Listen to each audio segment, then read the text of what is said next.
Assalamualaikum warahmatullahi wabarakatuh. Selamat datang kembali di channel YouTubeku Dapur Sederhana. Pada kali ini saya akan memberikan trik dan tipsnya gimana sih cara membuat isian untuk semua jenis gorengan agar awet dan tahan lama. Di sini contohnya seperti pastel, risol, panada, roti goreng, dan lain sebagainya. Nah, di sini cara buatnya sangat simpel dan sangat sederhana sekali ya, teman-teman. Nah, teman-teman yang penasaran, mari ikutin terus videonya hingga selesai.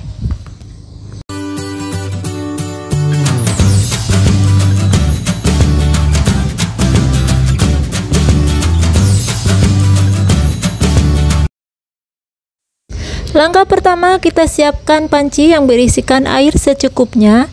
Kemudian kita siapkan 2 belah dada ayam filet. Ini beratnya sebanyak 500 gram atau setengah kilo. Kemudian kita masak hingga mendidih airnya. Dan jangan lupa kita tambahkan daun jeruk secukupnya. Nah, ini fungsinya daun jeruk bisa untuk menghilangkan hamis ya. Nah, tambahkan juga sedikit garam atau secukupnya. Nah, ini fungsinya garam juga untuk menghilangkan kuman-kuman yang ada di ayam filet ya. Agar benar-benar bau hamisnya berkurang, teman-teman bisa menambahkan lagi daun jeruknya. Dan bila teman-teman punya daun salam, bisa digunakan juga ya. Nah, ini fungsinya bisa untuk mengurangi hamis. Nah, ini sudah matang, ini sudah dicuci 1-3 kali ya, atau benar-benar bersih ya teman-teman.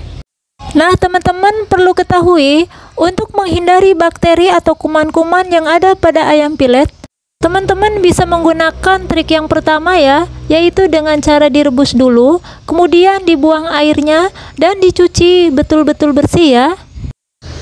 Kita suwir-suwir ayamnya hingga selesai ya.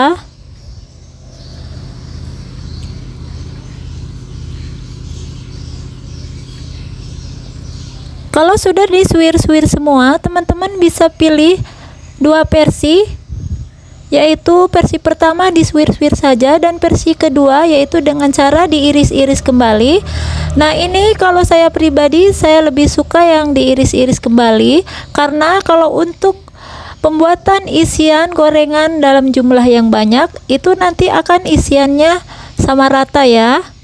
Kalau disuwir-suwir saja itu nanti isiannya ada yang banyak ada yang sedikit. Nah, biasanya suwiran-suwiran itu tidak sama rata ya teman-teman.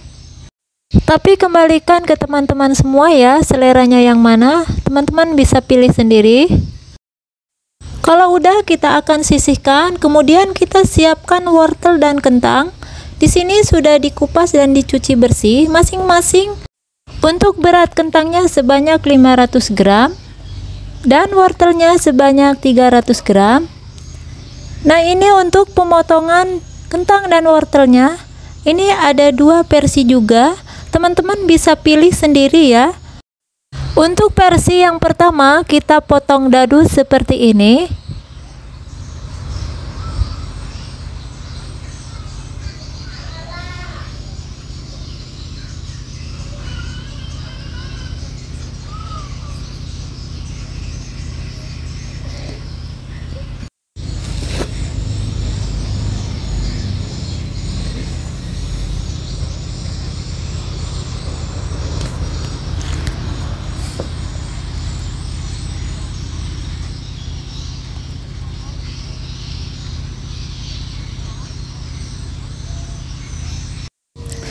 Dan bila teman-teman ingin lebih mudah dan lebih cepat, teman-teman bisa menggunakan alat serutan seperti ini.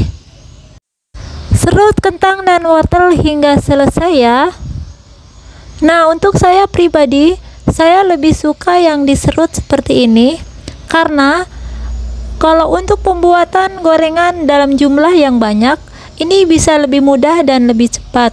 Tapi kalau untuk dimakan satu keluarga saja, itu bisa menggunakan dengan cara didadu ya, karena pemotongan dengan cara dadu itu lebih cantik dan lebih unik ya teman-teman. Nah, ini dikembalikan kepada teman-teman semuanya, mau pilih yang mana itu tergantung selera ya. Nah, saya rasa dalam kedua pengirisan ini itu tidak terlalu penting ya, yang lebih penting itu adalah dari rasanya. Lalu kita akan siapkan wadah ukuran besar seperti ini. tuang air bersih secukupnya, dan kita tuang sayuran yang sudah diiris-iris tadi. Kita akan cuci sayuran minimal 2 kali, bisa juga lebih ya. Goyang-goyang seperti ini. Kalau udah, diangkat dan ditiriskan. Kemudian siapkan wadah lain, siapkan juga air bersih, dan dicuci ayam yang sudah diiris-iris tadi. Goyang-goyang juga seperti sayuran tadi ya. Kalau sudah, diangkat semua seperti ini. Ini sudah dicuci paling minimal 2 kali. Nah, ini harus benar-benar kering dan ditiriskan seperti ini. Nah, ini trik dan tips yang kedua ya teman-teman, seperti ini. Kemudian kita akan membuat bumbu-bumbu untuk menumis. Siapkan cobek seperti ini, dan di sini saya siapkan lada bubuk sebanyak 1 sendok teh. Ulek hingga benar-benar halus. Bila teman-teman tidak mau mengulek, bisa menggunakan blender ya. Siapkan bawang putih secukupnya, bawang merah secukupnya. Kemudian haluskan juga dengan ladanya jadi satu ya.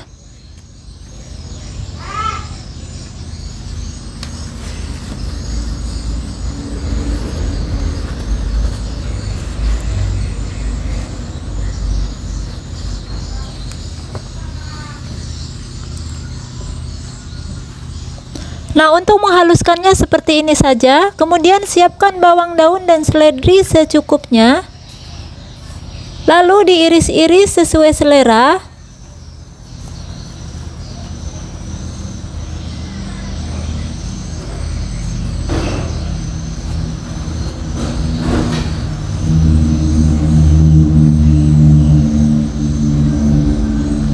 Kalau udah semua, kita sisihkan.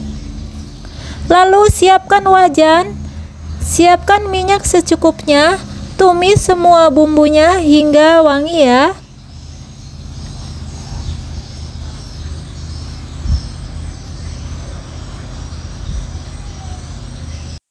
Untuk menambah warna yang lebih cantik, di sini saya tambahkan cabai merah keriting yang sudah dikeringkan sebanyak 2 sendok makan.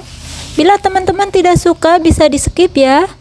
Tambahkan garam secukupnya, penyedap secukupnya, dan gula pasir secukupnya. Kemudian diaduk-aduk hingga merata atau hingga matang. Kalau sudah, tambahkan sedikit air hasil dari cucian cobek tadi ya. Aduk kembali hingga merata dan hingga benar-benar matang.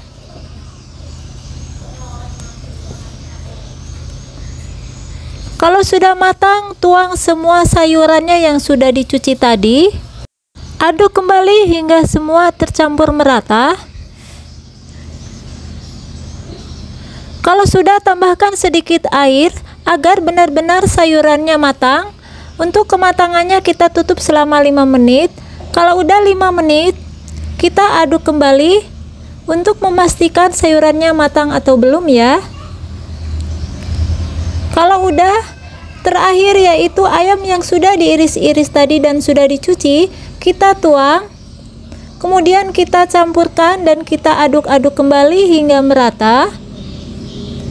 Aduk-aduk terus hingga benar-benar airnya menyusut atau airnya berkurang ya. Kalau airnya sudah benar-benar kering, urutan terakhir kita akan masukkan bawang daun dan seledri yang sudah diiris-iris tadi ya. Campur dan masak hingga matang sampai benar-benar airnya menyusut atau sampai kering. Nah, ini salah satu trik dan tipsnya juga agar awet dan tidak mudah basi. Jadi airnya harus benar-benar nyusut dan kering. Nah, ini trik dan tips yang terakhir, yaitu penyimpanan di dalam freezer dan harus suhunya benar-benar stabil. Dan penyimpanan isiannya juga harus benar-benar dingin ya. Kemudian teman-teman bisa menyiapkan tempat atau toples seperti ini. Kalau tidak ada, teman-teman bisa menggunakan wadah lain ya. Lalu tutup dan jangan lupa suhunya harus stabil ya. Selamat mencoba.